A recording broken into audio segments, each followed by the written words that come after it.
దేవుని పిల్లలరా, దైవోగ్రతకు పాత్రులెవరు అన్నది ఈరోజు మనం ఆలోచించబోయే అంశము. ఈ అంశం మరి డిబిటిహెచ్ సెకండ్ ఇయర్లో మరి నూతన సిలబస్గా పెట్టడం జరిగింది. అలాగే అందరికీ అవసరమైన మాటలు ఈ అంశంలో ఉన్నాయి కనుక అందరం మరి వాక్యాన్ని వినడానికి ప్రయత్నం చేద్దాం.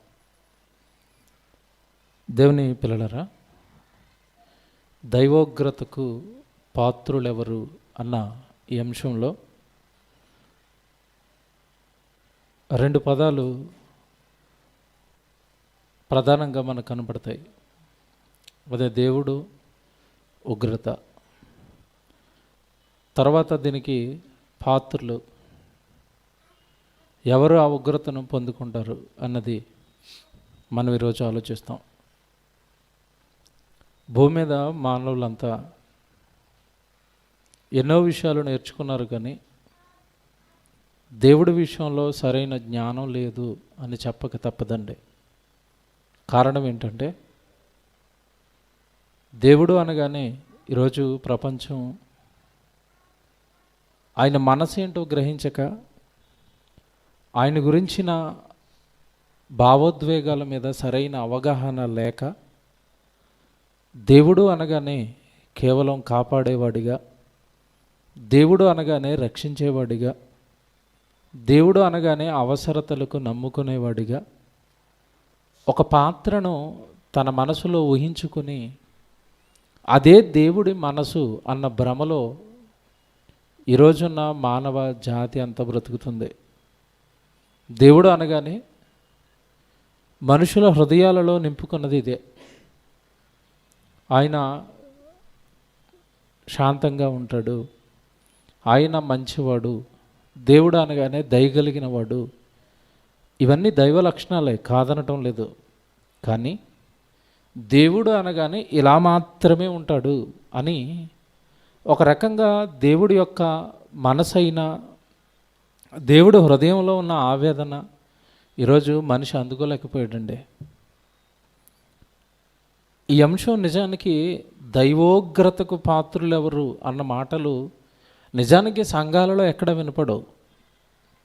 సంఘాలలో ఏం వినపడతాయి అంటే, దేవుడు మిమ్మల్ని ఆశీర్వదిస్తాడు, దేవుడు మిమ్మల్ని దీవిస్తాడు, దేవుడు మిమ్మల్ని రక్షిస్తాడు, దేవుడే మీకు అన్నీ అన్నట్టుగా వారి జీవితాలను దేవుడికి దగ్గర చేయాల్సిన నేటి బోధకులే ఎక్కడోనండి తప్పు చేసి దేవుడిని ఒక కోణంలో మాత్రమే ఈ ప్రపంచానికి చూపించారు. ప్రియమైన దేవుని పిల్లలారా, ఈరోజు భూమి మీద ఉన్న మనిషి ఎప్పుడూ ఒకేలా ఉండడు.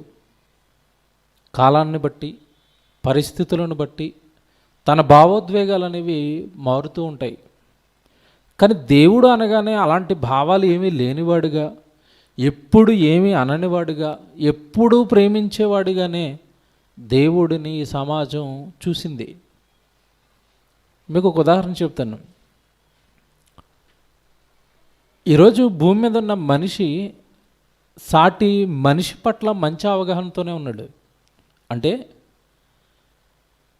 ఉదాహరణకి ఏదైనా ఆఫీసుల్లో పనిచేస్తున్న వాళ్ళు మీరు చూడండి, బాస్తో ఏదైనా రిక్వెస్ట్ పెట్టుకోవాలి అని అనుకున్నప్పుడు లీవ్ కావాలి, లేదంటే ప్రమోషన్ కావాలి, లేదంటే ఇతనికి ఏదో 1 డేనో హాఫ్ డేనో పర్మిషన్ కావాలి.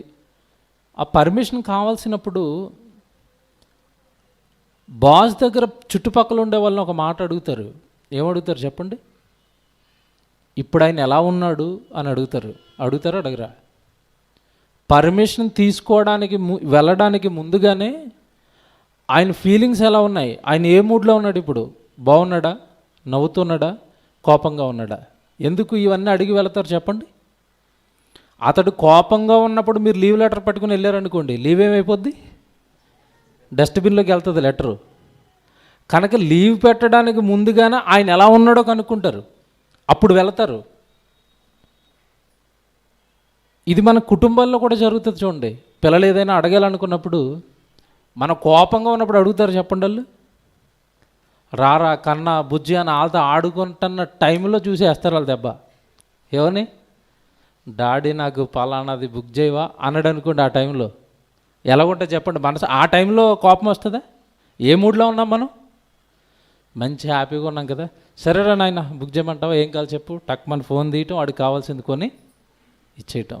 అదే కోపంగా ఉన్నప్పుడు వాడి దగ్గరికి వచ్చి అడుగుతాడండి? అడగడు. ఇది సహజంగా ఒక మనిషి పక్కనుండే మనిషి యొక్క ఫీలింగ్స్ అనేవి అర్థం చేసుకుంటున్నాడు. కోపంగా ఉన్నాడు, బాధగా ఉన్నాడు, చింతలో ఉన్నాడు, కాస్త ఆరోగ్యం బాగోలేదు. ఏమండి, ఒక భర్త భార్య గురించి ఆలోచిస్తుంది, భర్త భార్య గురించి ఆలోచిస్తాడు, భార్య భర్త గురించి ఆలోచిస్తుంది, వీళ్ళిద్దరూ కలిసి పిల్లల గురించి ఆలోచిస్తారు, ఎలా ఉన్నారో. అంటే ఒక వ్యక్తి యొక్క హావభావాలు, వాళ్ళ భావోద్వేగాలు గుర్తించే పనిలో ఉన్నాడు మనిషి.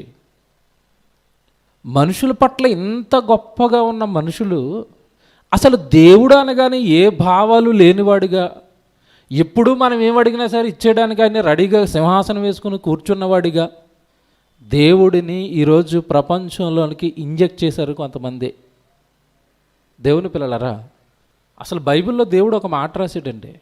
కొరింథీయులకు రాసిన మొదటి పత్రిక మీరు చూడండి, మాట ఎంత బాగుంటుందో. 15వ అధ్యాయము 34వ వచనంలో క్రైస్తవులను ఉద్దేశించే పౌలు గారు ప్రారంభ శతాబ్దంలో పలుకుతున్నాడండి మాట.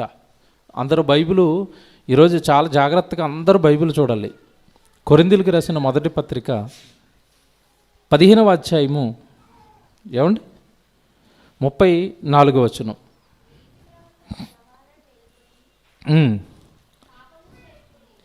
నీతి ప్రవర్తన గలవారే మేల్కొని పాపము చెయ్యకండి.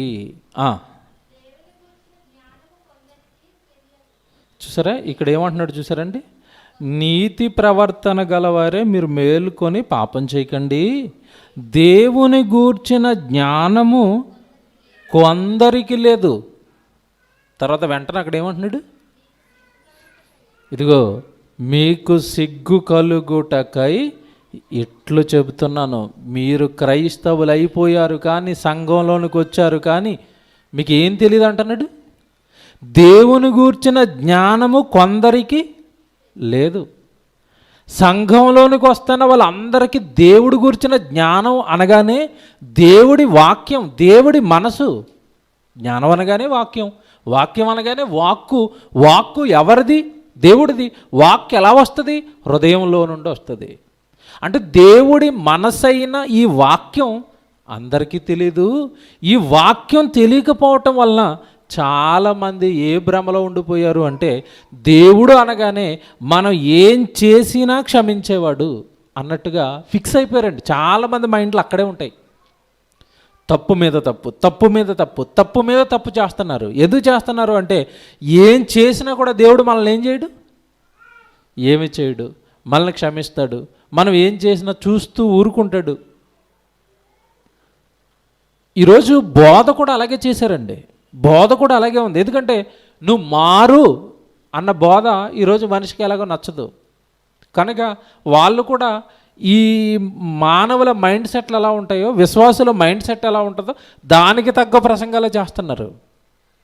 దేవుని పిల్లలరా, దేవుని గూర్చిన జ్ఞానము కొందరికి లేదు. దేవుడు అనగానే ప్రేమమయుడు, కరుణామయుడు, ఎప్పుడూ ఒకేలా ఉంటాడు.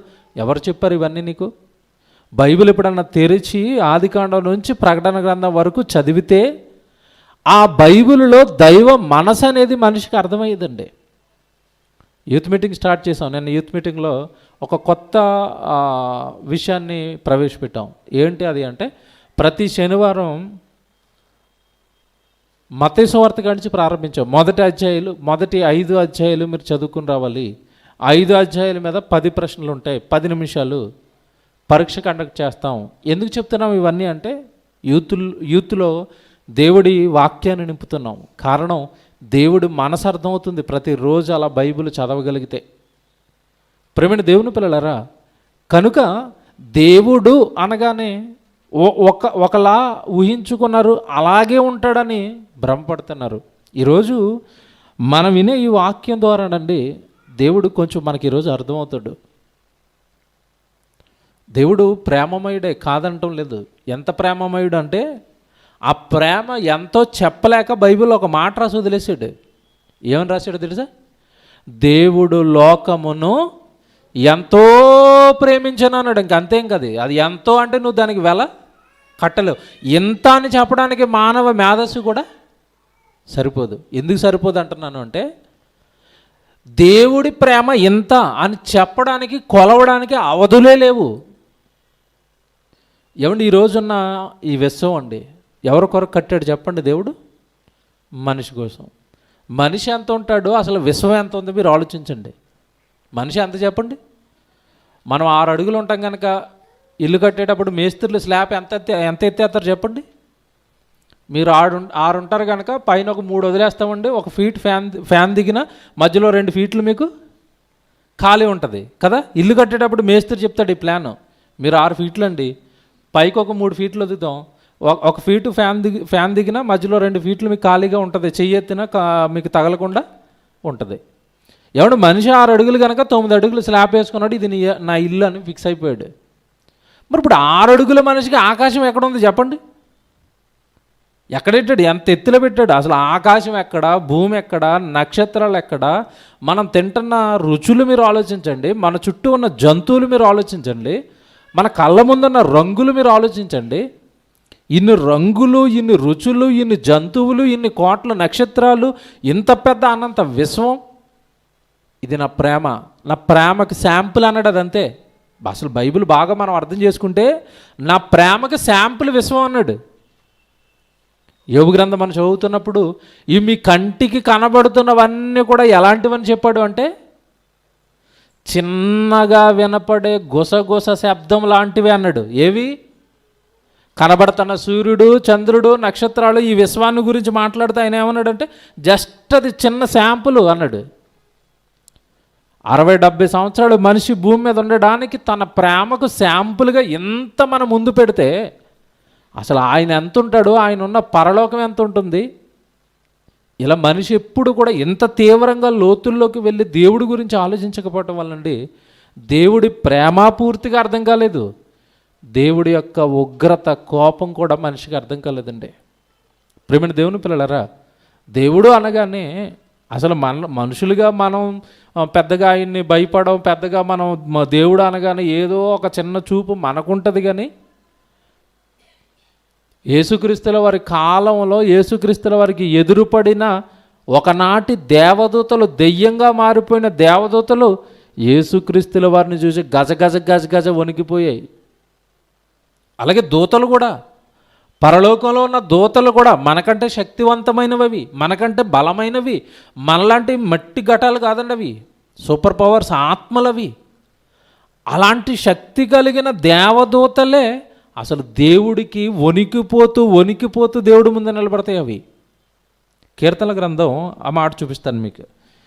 89వ అధ్యాయము 7వ వచనం చూడండి బైబిల్లో. కీర్తనల గ్రంథం 89వ అధ్యాయము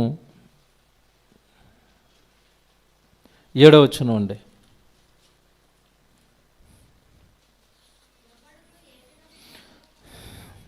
కీర్తనల గ్రంథం 89వ అధ్యాయము 7వ వచనం.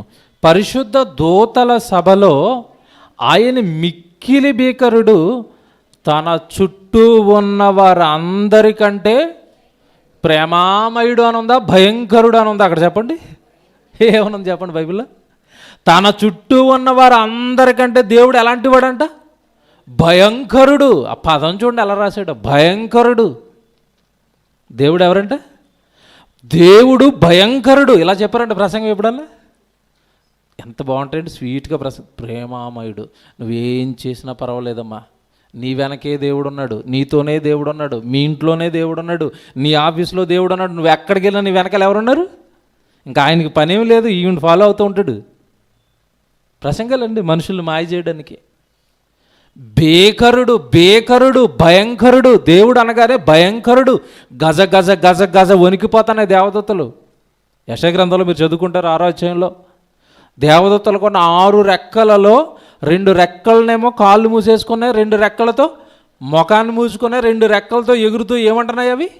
యెహోవా పరిశుద్ధుడు, యెహోవా పరిశుద్ధుడు. ముఖాన్ని చూయించుకోవడానికి కూడా భయపడుతున్నాయి. అంటే దేవుడి గురించి ఒక్కసారి మీరు ఆలోచించండి. ఆయనండి ఈరోజు ఏమండి ఈ సినిమా వాళ్ళండి భయంకరులండి, వీళ్ళు సమాజాన్ని నాశనం చేస్తున్నది వెళ్ళే. దేవుడిని కామెడీగా చూపించటం, దేవుడి మీద కామెడీ జోకులేయటం, సిల్లిగా కనపడుతున్నాడు వీళ్ళకి దేవుడు. అందుకేనండి వయసులో లేచిపోతూ ఉంటారు ఆ సినిమా వాళ్ళు అందరూ. చూడండి ముసలి వరకు ఎవడ ఉండడు, మధ్యలో లేచిపోతారు వీళ్ళు.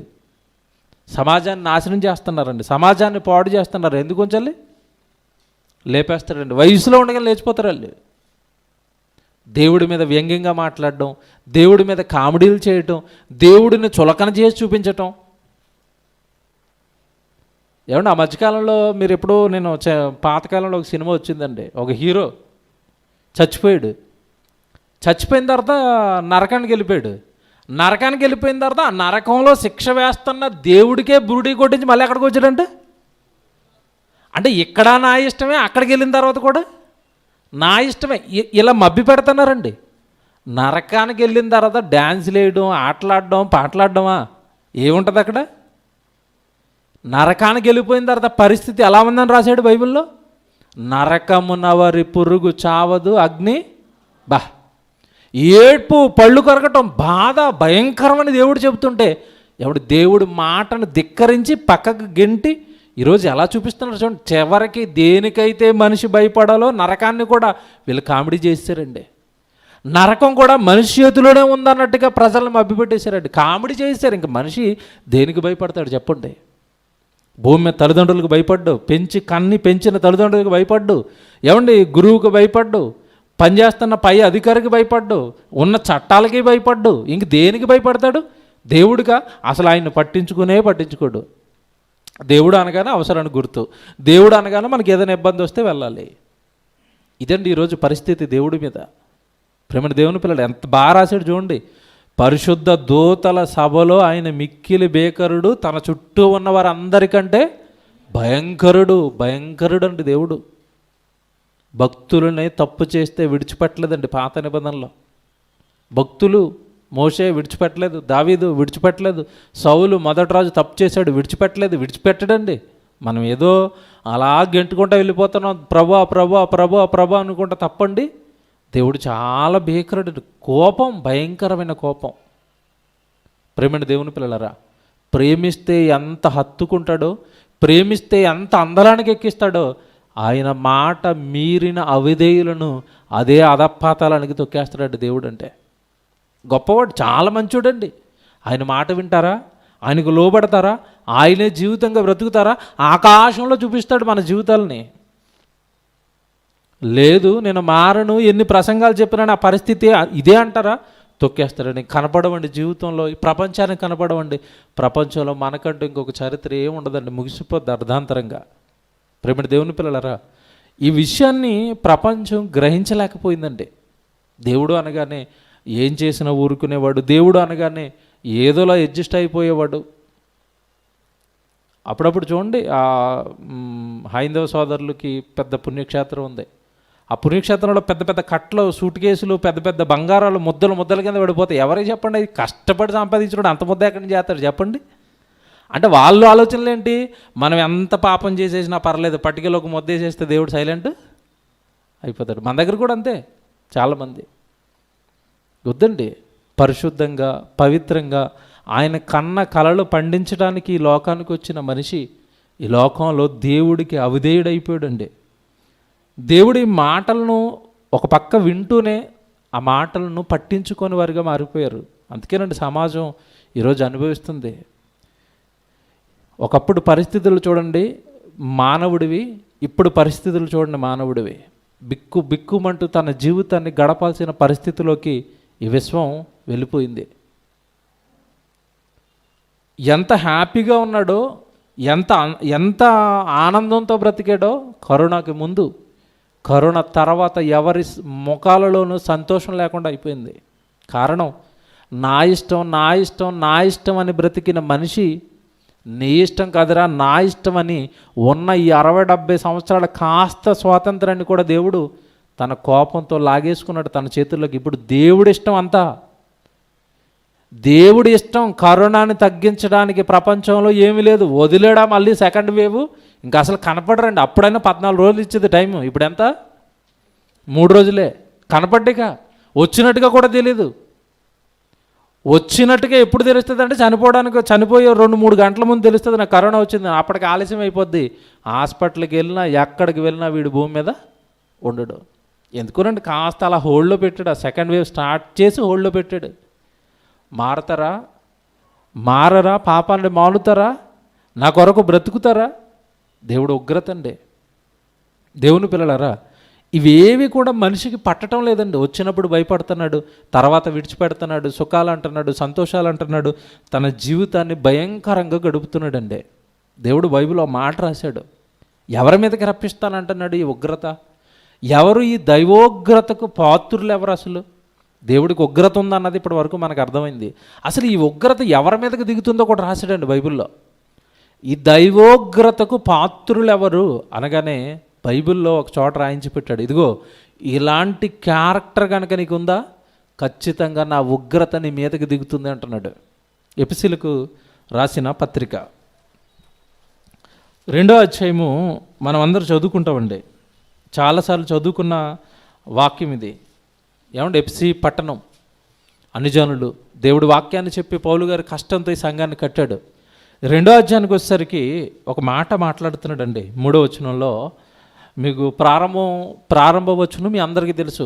మన అపరాధముల చేతను పాపముల చేతను ఏమంటే మనం చచ్చిన వారై ఉండగా ఆయన క్రీస్తుతో కూడా మనలను బ్రతికించేశాడు అని మనం చదువుకుంటాం. ఇప్పుడు కింద నుంచి మీరు చదువుకుంటూ వెళ్ళండి. 2వ వచనం 3వ వచనం చూస్తే, మీరు వాటిని చేయుచు వాయుమండల సంబంధమైన అధిపతిని అనగా అవిధేయులైన వారిని ఇప్పుడు ప్రేరేపించు శక్తికి అధిపతిని అనుసరించి ఈ ప్రపంచ ధర్మము చొప్పున మునుపు నడుచుకుంటారు. ఒకప్పుడు మీ జీవితాలు భయంకరంగా ఉన్నాయి. ఒకప్పుడు మీ జీవితాలన్నీ సాతాను అండర్లో ఉన్నాయి. ప్రపంచ ధర్మము చొప్పున మీరు నడుచుకున్నారు. ఏమండి, ఈ బైబిల్లో మాత్రమే ఇలాంటి పదాలు కనపడతాయండి. ప్రపంచ ధర్మము చొప్పున మీరు ఒకప్పుడు నడుచుకున్నారు, అది నేరం అంటున్నాడు. అంటే ప్రపంచం బ్రతికినట్టుగా మీరు బ్రతకూడదు అంటున్నాడు. ప్రపంచం ఎలా బ్రతుకుతుంది? పుట్టాము, పెరిగాము, చదువుకోవాలి, ఉద్యోగం చేయాలి, వ్యాపారం చేయాలి, పిల్లల్ని కానాలి, ఉన్నంతకాలం సంపాదించుకోవాలి, అవన్నీ విడిచిపెట్టి వెళ్ళిపోవాలి నరకానికి. ఇది ప్రపంచ ధర్మం. అది కాదు మీ జీవితం. అలా బ్రతకూడదు మీరు. ఈ 60-70 సంవత్సరాల ఈ జీవితం ముగిసిపోయే లోపు వాడు ఎన్నో పాపాలు, ఎన్నో నేరాలు, ఎన్నో ఘోరాలు వాడు ఈ శరీర సంబంధమైన కోరికలు తీర్చుకోవడానికి వాడు చేస్తూ ఉంటాడు. అలా మీరు బ్రతకూడదు.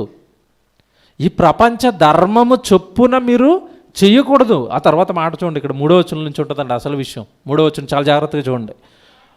వారితో కలిసి మనం అందరము శరీరము యొక్కయు మనసు యొక్కయు కోరికలను నెరవేర్చుకొనుచు మన శరీరాలను అనుసరించి మునుపు ప్రవర్తించుచు కడమవారి వలె స్వభావ సిద్ధముగా దైవోగ్రతకు పాత్రులమై ఉంటిమి.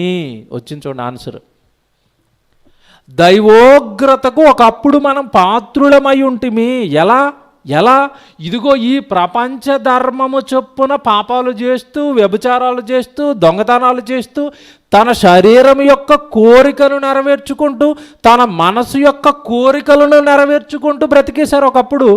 మీరు కూడా అక్కడే ఉన్నారు. ఇలాంటి వారి మీదకి దేవుడి యొక్క ఉగ్రత దిగుతుంది అన్నాడు. చాలా జాగ్రత్తగా ఆలోచించాలండి. ఇది ఇక్కడ 2 విషయాలు చెప్తున్నాడు.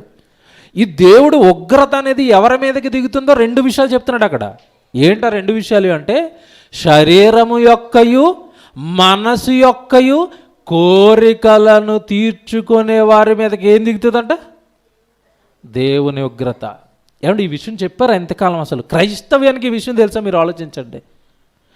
మన శరీరం యొక్క కోరికలు తీర్చుకోవడానికో, మన మనసు చెప్పినట్టుగా మన సంతోషాలను తీర్చుకోవడానికో లోకంలో బ్రతకటం నేరం. దానికి దేవుడు శిక్ష వేస్తాడన్న సంగతి తెలుసా? మీరు బాగా ఆలోచించండి. ప్రపంచ ధర్మము చొప్పునే జీవితాలన్నీ కొనసాగుతున్నాయండి భూమి మీద. అందరూ పండగలు చేసుకుంటున్నారు. అన్యజనులు, హైందవ సోదరులు, ఇస్లాం సోదరులు అందరికీ పండుగలు ఉన్నాయి. మరి మాకు ఎందుకు ఉండదు పండగ? పెట్టుకున్నారు. ఏ పండుగ? ఈ నెల అంతా అదేనండి. చెట్లు అంటారు ఒకళ్ళు, స్టార్ అంటున్నారు ఒకళ్ళు, లైట్లు అంటున్నారు ఒకళ్ళు, వాళ్ళ బట్టలు కొనుక్కున్నట్టుగానే వీళ్ళ బట్టలు కొనుక్కుంటారు, వాళ్ళు షాపింగ్ చేస్తున్నట్టుగానే వీళ్ళు షాపింగ్లు. సంక్రాంతికి ఖాళీ ఉండవండి బట్టల షాపులు, డిసెంబర్ 25కి ఖాళీ ఉండవు. అంటే అర్థం ఏంటి? వాళ్ళు ఎలా జీవిస్తున్నారో మేము కూడా అలాగే జీవిస్తాం. ఎందుకంటే అంత వ్యర్థం చేయటం? వేల రూపాయలు పెట్టి బట్టలు కొనుక్కుని, వేల రూపాయలు స్టార్లు, వేల రూపాయలు చెట్లు, వేల రూపాయలు లైటింగ్ పెట్టుకునే బదులు ఆ వేల రూపాయల ఖర్చుతో అదే వీధిలో ఒక మీటింగ్ పెట్టి ఒక 20 మందినో 30 మందినో ఒక 100 మందినో దేవుడు అంటే తెలియని వాళ్ళకి అక్కడ కూర్చోబెట్టి క్రీస్తు గురించి చెప్పొచ్చు కదా? చెప్పరండి. సువార్త ప్రకటించవచ్చు కదా? ప్రకటింప చెయ్యొచ్చు కదా? ధనాన్ని ఎందుకంటే వృధా చేయాలి? ఇక్కడ నా కొరకు ఖర్చు పెడితే పరలోకంలో కూర్చుకుంటారు మీరు అని చెప్పాడు కదా? 100 రెట్ల ఫలాన్ని ఇస్తానని చెప్పాడు కదా? కానీ సంతోషం అండి, కొత్త బట్టలు వేసుకుంటే సంతోషం, మా ఇల్లంతా పండగ వాతావరణం ఉంటే మాకు సంతోషం. కనుక శరీరం యొక్కయు మనసు యొక్కయు కోరికలు తీర్చుకోవడానికే మనిషి బ్రతుకుతున్నాడు. అందులో కూడా క్రైస్తవుడు కూడా ఇరుక్కుపోయాడండి. నిజానికి ఇక్కడ వీళ్ళని హెచ్చరిస్తున్నది, ఒకప్పుడు మునుపు మనం ఇలా ఉన్నామంటున్నాడు. ఎపిసీలు అంతా న్యూజిలాండ్ ఒకప్పుడు వాళ్ళతో చెప్తున్నాడు ఇది. మీరు ఒకప్పుడు పాపాల్లో ఉన్నారు, అపరాధాల్లో ఉన్నారు, యేసుప్రభు మిమ్మల్ని బ్రతికించాడు. మీరు మునుపు ఇలాంటి జీవితాల్లో ప్రపంచ ధర్మం చొప్పున మీరు ఒకప్పుడు నడుచుకున్నారు. ఒకవేళ అలా ఇప్పటికీ మీరు నడుచుకుంటుంటే దైవోగ్రతకు మీరు పాత్రులు అవుతారు అని చెప్పాడు. ఇక్కడ ప్రధానంగా చెప్తున్నది ఒకటేనండి, దేవుడు శరీరానికి ఒక మనసు ఉంటుంది. ఆ శరీరపు మనసు దేవుడి పని చెయ్యనివ్వదు. నీ శరీరం యొక్క మనసు దేవుడి దగ్గరకు రానివ్వదు, దేవుడి మాటలు విననివ్వదు, ఆత్మీయంగా నిన్ను ఎదగనివ్వదు. శరీరం ఇది మట్టిలో నుండి పుట్టిన ఈ శరీరం, ఈ మట్టిలో నుండి పుట్టిన అనేక రంగులు రుచులు ఈ లోకాన్ని బాగా ఇష్టపడుతుంది, ఈ లోకాన్ని బాగా కోరుకుంటుందండి. అది దాని ప్రకారం నువ్వు బ్రతికావా నాయనా, నీ మీదకి దేవుడి ఉగ్రత దిగిపోతుంది అని రాశాడు.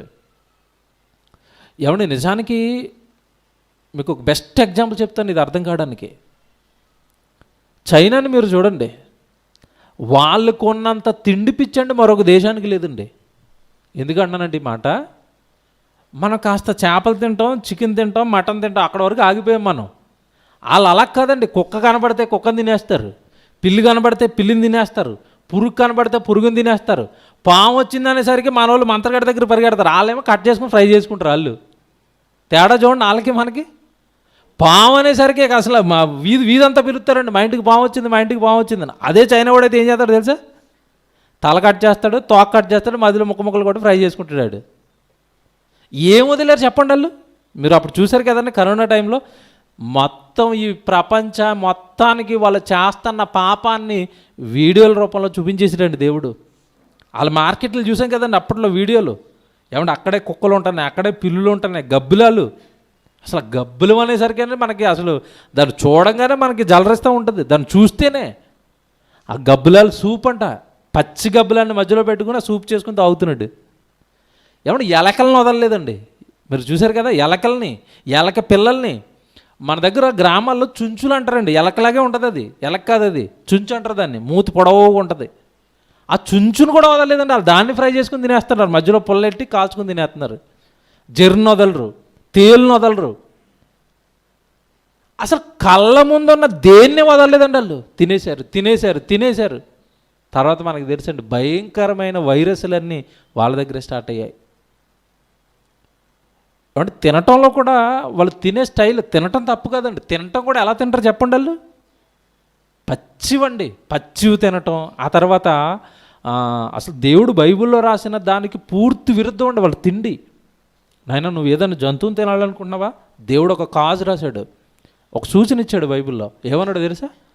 దాని రక్తంతో దాన్ని నువ్వు తినొద్దు అన్నాడు. ఎందుకు తినొద్దు అన్నాడు? ఏ వైరస్ అయినా ఏ క్రిమి అయినా ఎక్కడ ఉంటుంది చెప్పండి, వెళ్ళి రక్తంలో ఉంటుంది. అందుకే మనకి ఏ రోగం వచ్చినా ముందు ఏం తీస్తారు? బ్లడ్. అందులోనే ఉంటుంది రోగం. మనకి ఏ రోగం వచ్చినా బ్లడ్లో ఉంటుంది. మరి వాళ్ళ రక్తంతో సహా వాళ్ళు తినేస్తుంటే ఆ వైరస్లు అన్నీ వాళ్ళకి ఎక్కిపోయండి. ప్రపంచం ఈరోజు చూడండి కల్లోలం అండి.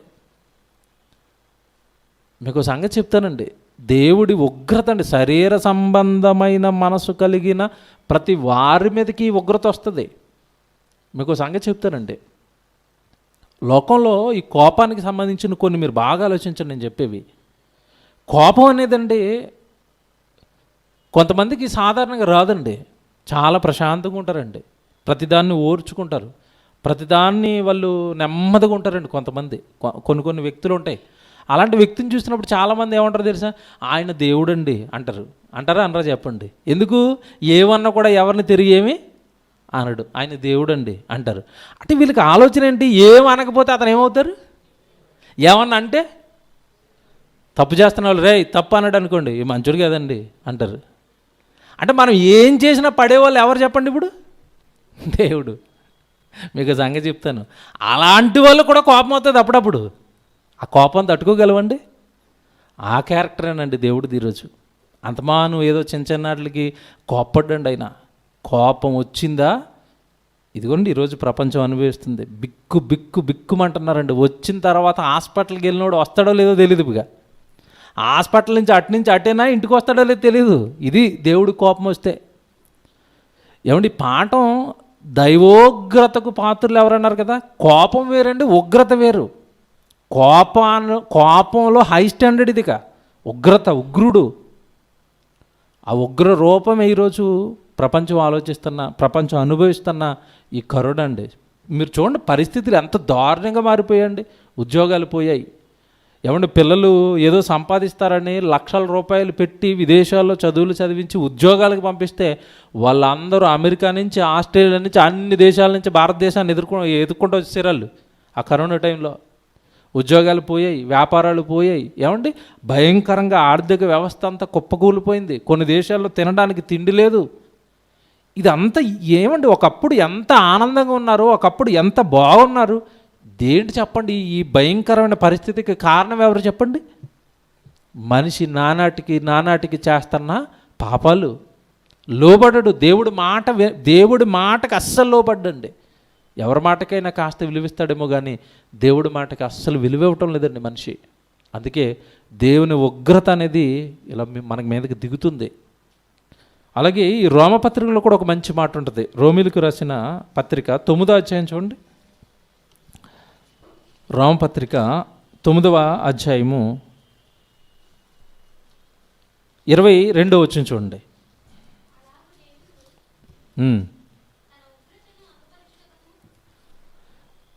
అలాగు దేవుడు తన ఉగ్రతను అగపరుచుటకును తన ప్రభావమును చూపుటకును ఇచ్చయించిన వాడై నాశనమునకు సిద్ధపడి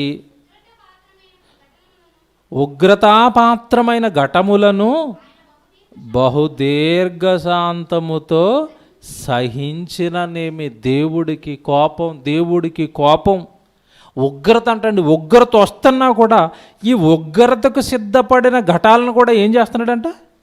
బహుదీర్ఘశాంతంతో ఆయన ఏం చేస్తున్నాడు తెలుసా? సహిస్తున్నాడండి. సహిస్తున్నాడు. మారుతాడేమో, పాపం మానతాడేమో, దేవుడి సన్నిధికి సక్రమంగా వస్తాడేమో, దేవుడి మాటలు నేర్చుకుంటాడేమో, నలుగురిని దేవుడి వైపు తీసుకొస్తాడేమో, తన బ్రతుకు నాకు ఇస్తాడేమో, ఆ బ్రతుకులో వచ్చే ఫలాలు నాకు అందిస్తాడేమో. కానీ మనిషి చూడండి, ఎప్పుడు ఈ శరీరం కోసం తిండి, శరీరం కోసం ఏమంటే సంతోషాలు, సుఖాలు. ఈ శరీరపు కోరికలు అనేవి మనిషికి పీక్లో ఉంటాయండి, చాలా తీవ్రంగా ఉంటాయి. మీకు అర్థం కావడానికి, ఏ వ్యక్తికైనా ఉరిశిక్ష పడిపోయింది అనుకోండి, ఉరిశిక్ష పడిపోయిన వ్యక్తికి కూడా ఏం అడుగుతారు చెప్పండి? చివరిలో నీ చివరి కోరిక ఏమైనా ఉంటే చెప్పి అంటున్నారు. అంటే ఏంటి? చచ్చిపోయే ముందు కూడా ఏం తీర్చుకుని చచ్చిపోవాలి? కొంతమంది విచిత్రంగా ఉంటాయి. నాకు బిర్యానీ తినాలనిపిస్తుంది సార్ అంటాడు. చచ్చిపోయినప్పుడు ఏంటంటే బిర్యానీ. ఏమంటే నాకు పలానా పానీయం తాగాలని ఉంది, లేదంటే నేను పలానా వ్యక్తిని నేను చూడాలని ఉంది. చివరి కోరికలు. చచ్చిపోయేటప్పుడు కూడా ఏమున్నాయి? కోరికలు అండి. మనిషి యొక్క శరీరం, హృదయం నిండా కూడా ఈ శరీర సంబంధమైన కోరికలు నిండిపోయాయి. ఏమంటే ఉరిశిక్ష పడి చచ్చిపోయేవాడికి చివరి కోరికలు ఉంటాయి. చచ్చిపోయి ముసలోళ్ళని అడగండి మీరు, బాగా ఇంకా లాస్ట్లో ఉన్నారండి, వాళ్ళని అడగండి, అవ్వమ్మా ఏమన్నా నీకు కోరికలు ఉన్నాయంటే, ఉంది బాబా ఒకటి మా మనవరాలు పెళ్లి చూసి చచ్చిపోవాలనుకుంటున్నానంటది. పెళ్ళిళ్ళు చూడాలని, ఏమండి శుభకార్యాలు చూడాలని, ఒక బిడ్డ పుడితే చూసి చచ్చిపోవాలని కోరికలండి, మనిషి కోరికలండి. కానీ మనిషిని పుట్టించిన దేవుడికి ఎన్నో కోరికలు ఉన్నాయి ఈ వ్యక్తి మీదే. ఆ కోరికలను పట్టించుకోడు అంటాడంటే అసలు పట్టించుకోడండి. దేవా నన్ను ఎందుకు పుట్టించావు అడుగుతాడా? నేను ఎలా బతుకుతున్నాను, నేను ఏమన్నా నీ కొరకు ఇంకా చెయ్యాలా, నా బ్రతుకేమన్నా నీకు ఇంకా దగ్గరికి చేయాలా? ఏమన్నా మనిషిలాగా దేవుడి కోరికలు ఏంటో తెరుచుకునే ప్రయత్నం చేస్తాడండి. తన కోరికలే, ఎప్పుడు తన ఆలోచనలే, తన సంతోషాలే, తన ఇష్టాలే. దేవుడి ఇష్టాలకి స్థానం లేదు, దేవుడి సంతోషాలకి స్థానం లేదు. దేవుడికి కూడా భావోద్వేగాలు ఉన్నాయండి. మీకు చాలాసార్లు చెప్పాను, దేవుడు ప్రేమ అండి, చాలా ప్రేమగా ఉంటాడు, చాలా కరుణ కలిగిన వాడు, దీర్ఘశాంతం కలిగిన వాడు. ఇవన్నీ ఆయన లక్షణాలు. మనకులాగే దేవుడికి కూడా సంతోషాలు ఉన్నాయండి. ఉన్నాయా లేవో మీరు చెప్పండి? ఉన్నాయా? ఉన్నది కదండి. దేవుడికి కూడా మనకులాగే ఒక సంతోషం ఉంది కదండి. మనం ఏదో ఒక కొత్త బట్టలు వేసుకుంటే సంతోషపడతాం, ఎవరైనా మనల్ని ఆప్యాయంగా పలకరిస్తే సంతోషపడతాం. మన సంతోషం చిన్న చిన్న సంతోషాలు అండి ఇవి మనవి. కానీ దేవుడికి ఒక సంతోషం ఉంది బైబిల్లో. అదేంటి అన్నప్పుడు, మీరు వాక్యం చెబుతుంటే అవతల వ్యక్తికి వాక్యం అర్థమవుతుంటే సంతోషపడతానన్నాడు. ఒక పాపి మారితే సంతోషపడతానన్నాడు. ఆయన సంతోషాలకి ఎవరండి విలువిస్తారు? మనం చూడండి, మన పిల్లల విషయంలోనండి ఎంత కేర్గా ఉంటామండి మనం. వాడు ఎప్పుడు హ్యాపీగా ఉండాలండి, మా అమ్మ ఎప్పుడు హ్యాపీగా ఉండాలండి, చాలా కేర్ తీసుకుంటాం కదండి వాళ్ళ గురించి. వాళ్ళు సంతోషంగా ఉండాలండి, వాళ్ళు సంతోషంగా ఉండాలండి. మన చుట్టూ ఉన్న వాళ్ళ సంతోషాలు కోరుకునే మనం ఎప్పుడైనా దేవుడికి కూడా ఒక సంతోషం ఉంది. ఏమండి, పని చేస్తే తండ్రి ఆనందంగా ఉంటాడండి. ఈ పని చేస్తే దేవుడు చాలా పొంగిపోతూ ఉంటాడండి. నేను ఇది చెయ్యాలండి, దేవుడికి ఆనంద పెట్టాలండి నా తండ్రి ముఖంలో చిరునవ్వు చూడాలండి. ఎవరికొంది చెప్పండి ఆయన మీద? ఆయననండి అమాయకుడు. అందరూ సంతోషంగా ఉండాలనుకుంటాడు, అందరూ ఆనందంగా ఉండాలనుకుంటాడు. దీర్ఘశాంతంతో సహిస్తున్నాడు, భరిస్తున్నాడు, పాపాలు చేస్తున్నా క్రీస్తును బలేశాడు, ప్రసంగాలు చెబుతున్నాడు. దేవుడు చెప్పానండి ఇవన్నీ, దేవుడు మాట్లాడుతున్నవి ఇవన్నీ. ప్రేమైన దేవుని పిల్లలారా, కనుక ఈ ఉగ్రతకు పాత్రులైన వారిని కూడా దేవుడు సహించుకుంటున్నాడంట దీర్ఘశాంతంతో. మారకపోతాడా? ఏమంటే మనిషి ఎలా మారిపోయాడో ఓ మాట రాసాడండి. అసలు మీరు నవ్వుకుంటారా మాట చూసి? దీని గురించి కూడా దేవుడు చెప్పాలా అని అనుకుంటాం మనం. పిలిపిలికి రాసిన పత్రిక 3వ అధ్యాయం మీరు చూడండి. పిలిపిలికి రాసిన పత్రిక 3వ అధ్యాయము 19వ వచనం అండి. పిలిపిలికి రాసిన పత్రిక 3వ అధ్యాయము 19వ వచనం. నాశనమే వారి అంతము. ఇది చూడండి ఎలాగుందో. నాశనమే వారి అంతము. తర్వాత ఏమో చెప్పండి, అక్కడ అందరు గట్టిగా చదవండి. వాళ్ళ కడుపే వాళ్ళకి ఏంటంట? కడుపు దేవుడు ఏంటండి? వాళ్ళ కడుపే వాళ్ళకి దేవుడు అంటే అర్థం ఏంటి చెప్పండి? ఎప్పుడు దేని గురించి ఆలోచిస్తారు? ప్రసంగం ఎప్పుడైపోద్దో, ఇంటికాడ చికెన్ వండుకుని వచ్చామో ఆలోచించే వాళ్ళు అందరికీ కూడా ఏది దేవుడు? ఇప్పుడు కడుపే వాళ్ళకి దేవుడు. 3 పూట్ల తిండి తిండి తిండి తిండి తిండి వాళ్ళు ఏమండి, మనమే కదా, మన గురించి మాట్లాడట్లేదు నేను. ఈరోజు ప్రపంచం అంతా దేనికోసం బతుకుతుంది చెప్పండి? ఎక్కడో చైనా వాడు తినే నూడిల్స్ ఇక్కడికి వచ్చేసాయి మన ఇంటి పక్కకి రోడ్డు మీదకి. ఏ నూడిల్స్ అంట? China noodles. ఎరా అవి తెచ్చుకున్నామంటే ఇక్కడ తిని బోర్ కొట్టింది కాబట్టి అక్కడ తెచ్చుకున్నాను. బర్గర్స్, పిజ్జాలు ఇవన్నీ మనవండివి. ఎక్కడో చెప్పండి ఇవి. పాశ్చాత్య దేశాలలో ఉండే ఫుడ్ని తెచ్చేసుకున్నాడు. అంటే ఏమి ఇష్టం చెప్పండి మనిషికి? బాగా తిండి. మన పూర్వీకులు మన పూర్వకాలంలో చికెన్ వండంటే చికెన్ వండేవారు. ఇప్పుడు మీరు హోటల్కి వెళ్ళండి, ఒకే చికెన్ మీద ఒక మెనూ ఉంటుంది ఇలాగా. దాని ఎండ ఏముంటుంది తెలుసా? Chicken 64, chicken 65, chicken 66. అంటే అర్థం ఏంటి చెప్పండి? ఒక కోడిని 66 రకాలుగా వండేసాం మేము. 66 కావాలా 65 కావాలని అడుగుతున్నాడు. చికెన్ 65 అంటే అర్థం ఏంటి చెప్పండి? మీరు అప్పుడప్పుడు తిన్నారు కదా. చికెన్ 65 అంటే అర్థం ఏంటి? కోడిలో ఇది 65వ రకం. ఓరు నాయన, కోడిని 65 రకాలుగా వండేసాడంటే మేకని ఎన్ని రకాలుగా వండుంటాడు? మన పెద్దగా వెళ్ళాం కదండి కాస్ట్లీ హోటల్కి, మనకు తెలియదు అవన్నీ. మేకని ఎన్ని రకాలు వండేస్తాడు. ఇంక మీరు ఆలోచించండి, ఇక తిండి మీద మనిషి ఎంత ఫోకస్ చేశాడండి. కారణం ఇక్కడ రాశాడు దేవుడు ఏమని? వాళ్ళ కడుపే వాళ్ళకి. ఆడికి కడుపు తప్ప ప్రపంచంలో ఇంకేది కూడా వాడికి కనపడదు. తిండి తిండి తిండి. నాశనమే వారి పై మాటతో ఎప్పుడు కూడా కింద మాటను మనం మ్యాచ్ చేసుకుంటూ ఉండాలి. పైన ఏమన్నాడు ప్రారంభంలో? వారి నాశనమే వారి అంతము. తర్వాత ఎందుకు వాళ్ళు అలా నాశనం అయిపోతారు, ఎందుకు వాళ్ళు అలా అంతమైపోతారంటే వాళ్ళ కడుపే వాళ్ళకి దేవుడు. ఉద్యోగం ఉద్యోగం ఉద్యోగం ఉద్యోగం దేనికోసం? 3 పూట్ల తిండి. ప్రపంచం అంతా అక్కడే ఉంది కదండి. యేసుప్రభు అక్కడే కొట్టాడండి ప్రారంభపు ప్రసంగాలు. యేసుక్రీస్తుల వారు కొట్టిన ప్రారంభపు ప్రసంగాలు అవే. ఏమని? ఏం తిందాం, ఏం త్రాగుదాం, ఏం ధరించుకుందామని వీటి గురించి మీరు ఆలోచిస్తున్నారు తప్ప ఆ తినడానికి దేహం అంటూ ఉంది చూసావు, ఆ దేహం గొప్పది. ఆ దేహాన్ని దేవుడు కట్టాడు. ఎప్పుడన్నా దేవుడికి స్తోత్రం చెప్పావా? దేహానికి అవసరమైన తిండి కోసం ఆలోచిస్తున్నావు తప్ప దేహాన్ని ఇచ్చిన దేవుడికి ఎప్పుడైనా స్తుతులు చెప్పావా? వస్త్రము కంటే దేహమును, ఆహారము కంటే ప్రాణమును గొప్పవి అన్నాడు. ఆహారం ఆహారం ఆహారం ఆహారం అంటున్నారండి. ఇంటి నిండా బస్తాలు ఉన్నాయండి, ఇంటి నిండా బిర్యానీ సామాన్లు ఉన్నాయండి, ఇంటి నిండా ఫ్రిడ్జ్ నిండా చికెన్ ఉందండి. రాత్రి చచ్చిపోయాడండి.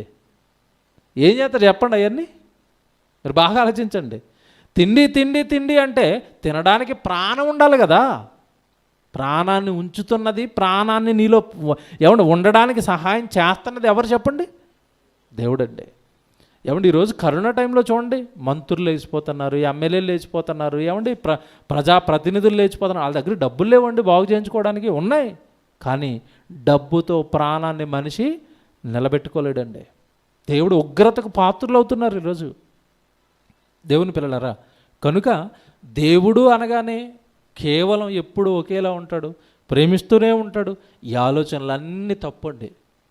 మారమని హెచ్చరిస్తాడు, తన దగ్గరకు రమ్మని ప్రేమగా పిలుచుకుంటాడు పిలుచుకుంటాడు పిలుచుకుంటాడు కోపం వస్తన్నా అణుచుకుంటాడు. చిటికి మాటకి కోప్పడేవాడు కాదండి దేవుడు. మనం కూడా చూడండి, పిల్లల విషయంలో వాళ్ళు తప్పు మీద తప్పు చేస్తున్నా అస్తమాట కొడతా ఉండి మనం బెదిరిస్తాం, గద్దిస్తాం. ఇక వినకపోతే చివరిలో తీసుకుంటాం బెత్తం. అస్తమానం తీసుకుంటారండి బెత్తం. మీరు కావాలంటే మీ పిల్లల హిస్టరీ మీరు తీసుకోండి. వాళ్ళు పుట్టినప్పటి నుంచి ఎన్నిసార్లు కొట్టారంటే కొంతమంది గట్టిగా అంటే 4 సార్లు కొట్టుంటానని అంటారు అంతే. వాళ్ళకి వయసు ఎంత ఉంటుంది? 10 సంవత్సరాలు వచ్చినా సరే ఎన్నిసార్లు కొట్టాడంట? 4 సార్లు 3 సార్లు. కొంతమంది అయితే అసలు దెబ్బేరు గట్టిగా. ఏమండి మా రిలేటివ్ ఒక ఆయన ఉంటాడండి, పిల్లలు ఏదైనా తప్పు చేస్తుంటే వాళ్ళ మీద కోపం వచ్చినప్పుడు వాళ్ళని కొట్టలేక ఈయన అవి ఎరగొట్టేస్తూ ఉంటాడు. పిల్లల్ని కొట్టలేక చేతిలో ఉన్న వస్తువులు ఎరగొట్టేస్తూ ఉంటాడు. అంత కోపం ఉంటుంది, కానీ పిల్లల్ని ఏం చేయలేడు, కొట్టలేడు. మీరు నమ్మండి, నిజంగా అంత పీక్ కోపంలోకి వెళ్ళిపోయాడు. ఒకసారి అదేమంటారు దాన్ని, బీపీ రేజ్ అయిపోయి హాస్పిటల్ కూడా వెళ్ళిపోయాడు. బీపీ వచ్చేసింది అంతలాగా. హాస్పిటల్ వేసేసారు వెంటనే. ఈ హార్ట్ స్ట్రోక్ పెరిగిపోయింది. ఎందుక ఇంత ఇలా కోప్పడిపోతున్నావు అంటే, వాళ్ళు నా మాట మరి దెబ్బ వేయచ్చు కదా. దెబ్బ వేయటం మాత్రం నా వల్ల కాదు. అలాంటి వాళ్ళు ఇంకా పాడవుతారండి. ఎందుకు? దెబ్బ వేయమని ఎవరు చెప్పారు? దేవుడు చెప్పాడు. వినకపోతే బెత్తం ఇచ్చుకోనడు, కొట్టాలి. కొట్టడానికి రైట్స్ ఇచ్చాడు దేవుడు. ప్రేమ దేవుని పిల్లలరా, మనం ఎలాగైతే మన పిల్లల్ని తప్పు చేస్తున్నా అప్పుడప్పుడు సహించుకుంటూ మారతాడులే అని విడిచిపెట్టుకుంటున్నామో, దేవుడు కూడా అలాగేనండి. మారకపోతాడా, రాకపోతాడా, వినకపోతాడా, విన్నది జరిగించకపోతాడా, నా ఆజ్ఞల ప్రకారం వాడి జీవితాన్ని దిద్దుకోకపోతాడనని దేవుడు ఎదురు చూస్తున్నాడు. ప్రేమ దేవుని పిల్లలారా, కనుక దేవుడి ఉగ్రత అనేది ఖచ్చితంగా వస్తుంది. ఇకపోతే యేసుక్రీస్తుల వారిని ప్రపంచానికి ఎలా చూపించారో మనకు తెలుసండి. యేసుక్రీస్తుల వారి మీద తీసిన సినిమా పేర్లు చెప్పండి. ఏమని చూపించారు యేసుప్రభుని? కరుణామయుడు. ఎక్కడైనా కొరడా ఉంది అందులో? లేదు. తర్వాత దయామయుడు, తర్వాత ప్రేమమయుడు, ఆ తర్వాత కృష్ణ గారు తీసింది శాంతి. ఏమండి? శాంతి సందేశం అంట. ఇప్పుడు యేసుప్రభుని 2వ కోణంలో చూపిస్తాను నేను. ప్రకటన గ్రంథం మీరు చూడండి. ప్రకటన గ్రంథం 6వ అధ్యాయం అండి. ఏమండి? ప్రకటన గ్రంథం 6వ అధ్యాయము 15వ వచనం చూడండి. ఇది యేసుప్రభు గురించి మాట్లాడుతున్నాడు. ప్రకటన గ్రంథం 6వ అధ్యాయం 15వ వచనం అండి. భూరాజులను, గనులను,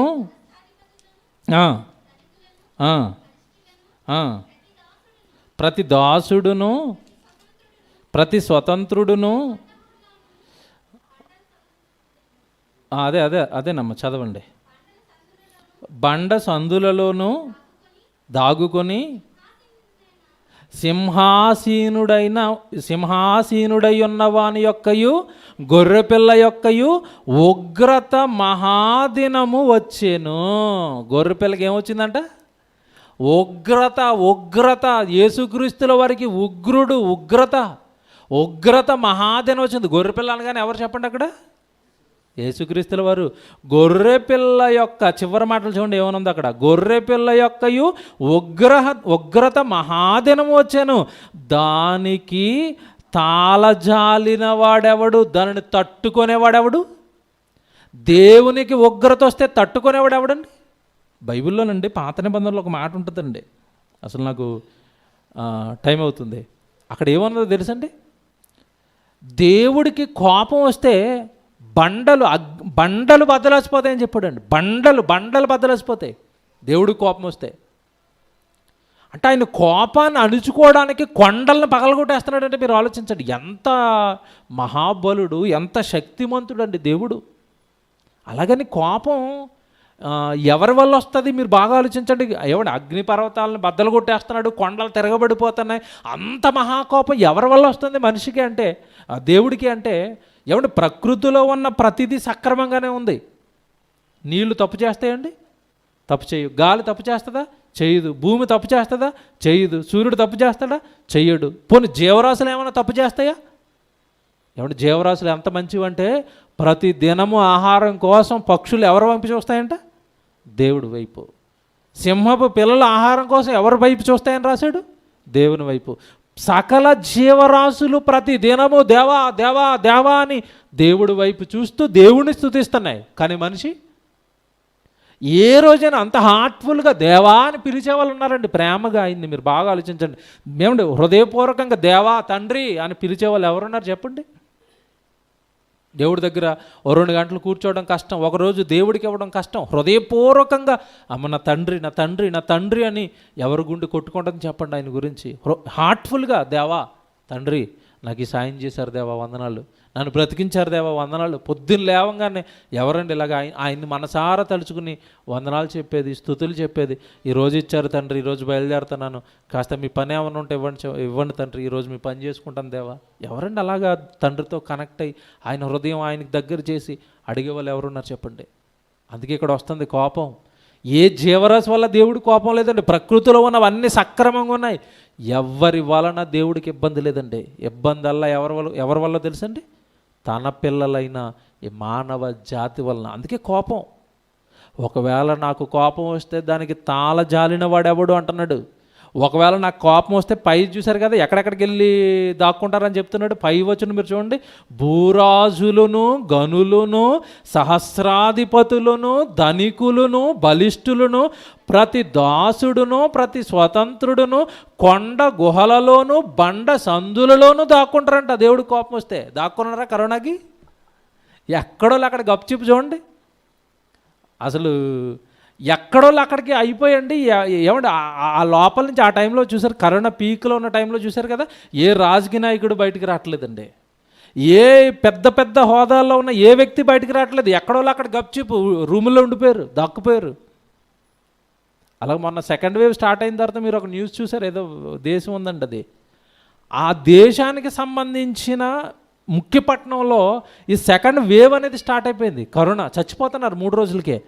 దెబ్బకు భయపడిపోయింది. అక్కడి నుంచి పల్లెటూర్లకు లైన్ కట్టారు. డాడీ గారు లైవ్లో చూపించారు, మీరు ఎంతమంది చూసారో.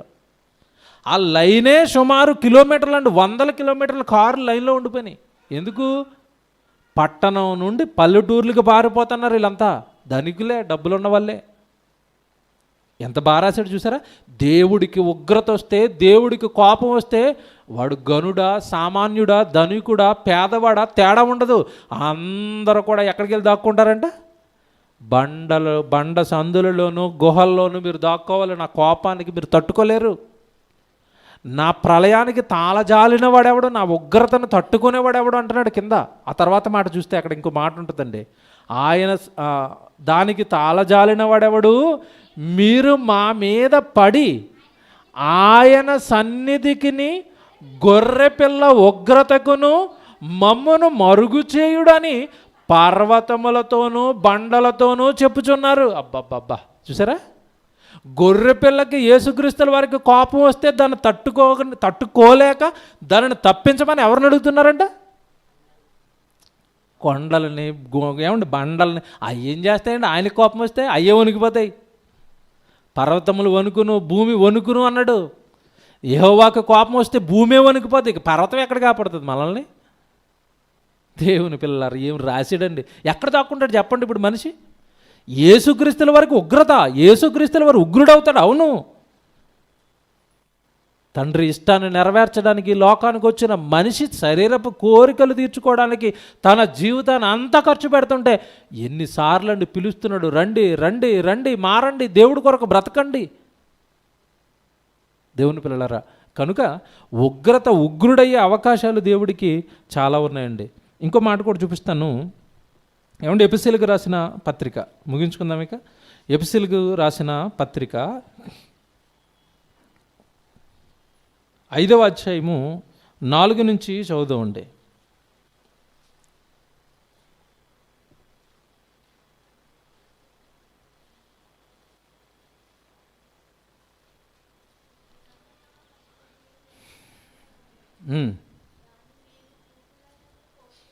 ఎపిసీలకు రాసిన పత్రిక 5వ అధ్యాయము 4వ వచనం నుంచి చదువుతున్నారు.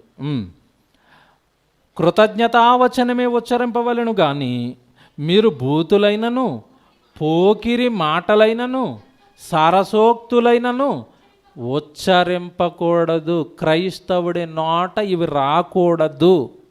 మీ నోట బూతులు రాకూడదు, మీ నోట సరసోక్తులు రాకూడదు అంటున్నాడు. చూడండి, ఇవి మీకు తగవు. వ్యభిచారి అయినను అపవిత్రుడైనను విగ్రహారాధికుడై ఉన్న లోబి అయినను క్రీస్తు యొక్కయు దేవుని యొక్కయు రాజ్యమునకు హక్కుదారుడు కాడను సంగతి మీకు నిశ్చయముగా తెలియను. చూసారా, మీరు ఇలా ఉండకూడదు. ఎన్ని మాటలు రాస్తున్నాడు చూసారా?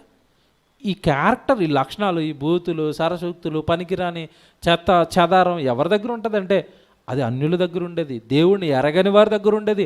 అవి మీకు తగదు. ఆ మాట చూడండి ఎలా రాస్తున్నాడో, అవి మీకు తగదు. ఈ మాట చూడండి ఎక్కువగా ఎక్కడ వాడుతుంటారు చెప్పండి? అది మీకు తగదన్న మాట ఎక్కడ వాడతారు? పెద్దవాడు అయ్యుండి ఏమైనా చిన్నపిల్లలు చేష్టలు చేస్తున్నాడు అనుకోండి, ఏమంటారు చెప్పండి? అప్పుడు ఒరే నువ్వు వయసు ఏంటి, నువ్వు చేసేదేంటి, అసలు నీకు ఇది తగునా, నీ వయసుకి తగ్గ పనులేనావా అంటారా అనరా? అసలు క్రైస్తవులను ఉద్దేశించి ఇదిగో ఇవి మీకు తగవు, ఇవి మీకు తగవు, అసలు ఇవి మీరు చేయకూడదు ఎలా రాసిడండి. అలాగే ఇంకో మాట, తెస్సలోనికీయులకు రాసిన పత్రిక పక్కనే ఉంటుంది చూడండి. తెస్సలోనికీయులకు రాసిన పత్రిక 1వ అధ్యాయము, తెస్సలోనికీయులకు రాసిన పత్రిక 1వ అధ్యాయము 10వ వచనం ఉండి.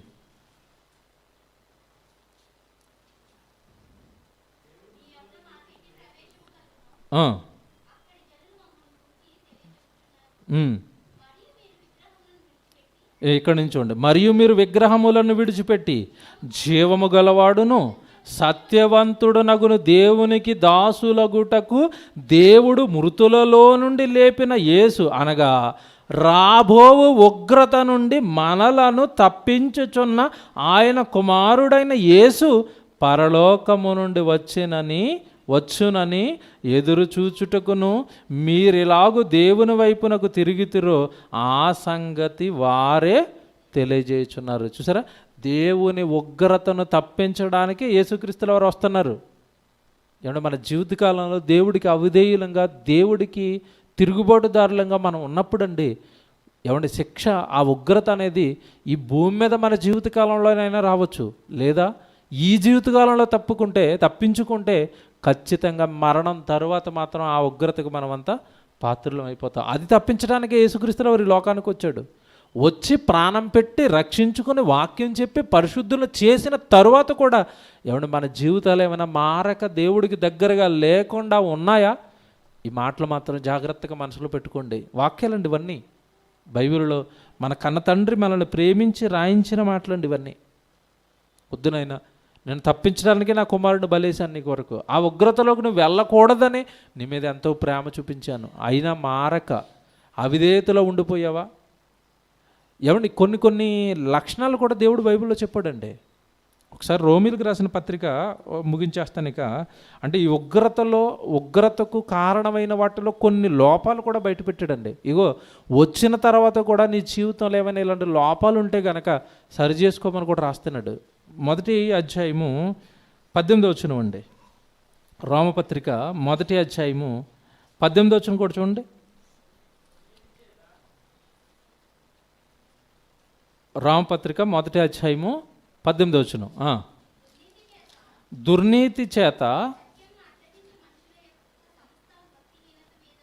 సత్యమును అడ్డగించు మనుషుల యొక్క సమస్త భక్తిహీనత మీదను దుర్నీతి మీదను దేవుని కోపము పరలోకము నుండి బయలుపరచబడుచున్నది. చూసారా, దేవుడి కోపం అంటున్నాడు చూడండి. సత్యాన్ని అడ్డగించేస్తున్నారంట, వాక్యాన్ని వెళ్ళనివ్వట్లేదండి. ఈరోజు ఈ ప్రపంచానికి దుస్థితి ఎందుకు పట్టింది అంటే దేవుడి వాక్యానికి అడ్డుకట్టలుగా మారిపోయినాడు చాలా దేశాలు. ఆ చైనా గురించి మీకు తెలుసు. ఆ జిన్పింగ్ అన్నవాడు ఏమన్నాడు అంటే, యేసు మీ రక్షకుడు కాదు, నేనే మీ రక్షకుడిని, కనుక మీరు యేసు ఫోటోలు తీసేసి నా ఫోటోలు పెట్టుకోండి, నేను మీకు నీళ్ళు ఇస్తున్నాను, నేను మీకు డబ్బులు ఇస్తున్నాను, నేను మీకు రోడ్లు వేస్తున్నాను, నేను మిమ్మల్ని పరిపాలిస్తున్నాను, నేను మీ రక్షకుడిని, కనుక ప్రభు ఫోటో తీసి ఏం చేయాలంటే నా ఫోటో పెట్టుకోండి అన్నారు. వీడు ఫోటో పెట్టిన తర్వాత స్టార్ట్ అయిందండి ఏది కరోనా. ఏమైపోయాడు, పింగ్తో సహా మొత్తం కింగ్ అక్కడెక్కడికో పిల్లిలో దాక్కున్నాడు వెళ్ళిపోయి. ఎవ్వరు లేరండి కరోనా టైంలో. మీరు చూడండి, నిశ్శబ్దం అండి. ఈ రోడ్డు చూస్తారండి, మాకు ఎంత బాధ వేసేదండి. అప్పట్లో ఆ కరోనా టైంలో లైవ్ ఇవ్వడానికి వచ్చేవాళ్ళం ఇక్కడికి. ఈ రోడ్డు చూస్తారండి ఎంత నిశ్శబ్దం అండి. రోడ్డు మీద ఒక్క వెహికల్ వెళ్ళేది కాదు.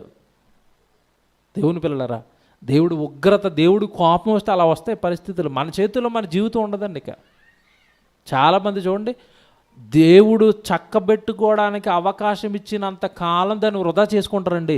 చివరి స్టేజ్కి వెళ్ళిపోతారు. ఇక ఆ చివరిలోకి వెళ్ళిపోయిన తర్వాత దేవా అన్న కూడా ఇంక దేవుడు చేయి విడుస్తాడండి. కనుక సమయం ఉండగానే చక్కబెట్టుకోవాలి, సమయం ఉండగానే జీవితాలను బాగు చేసుకోవాలి, వాక్యాన్ని ప్రవహింప చేయాలి. మన జీవితం అంతా వాక్యాన్ని ప్రజల్లోకి తీసుకువెళితేనే తండ్రి ఆనందపడతాడు. అంతకంటే ముందుగా మనలో దేవుడు చెప్పిన లోపాలు ఏమైనా ఉంటే సరిచేసుకుని పరలోకపు తండ్రికి ఇష్టలుగా బ్రతికితేనే తప్ప ఈ ఉగ్రత నుండి మనం తప్పించుకునే అవకాశం లేదు.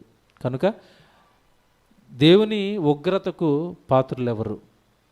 ఈ విధానంలో బ్రతుకుతున్న వాళ్ళందరూ కూడా ఆ ఉగ్రతకు పాత్రులు అవుతారు.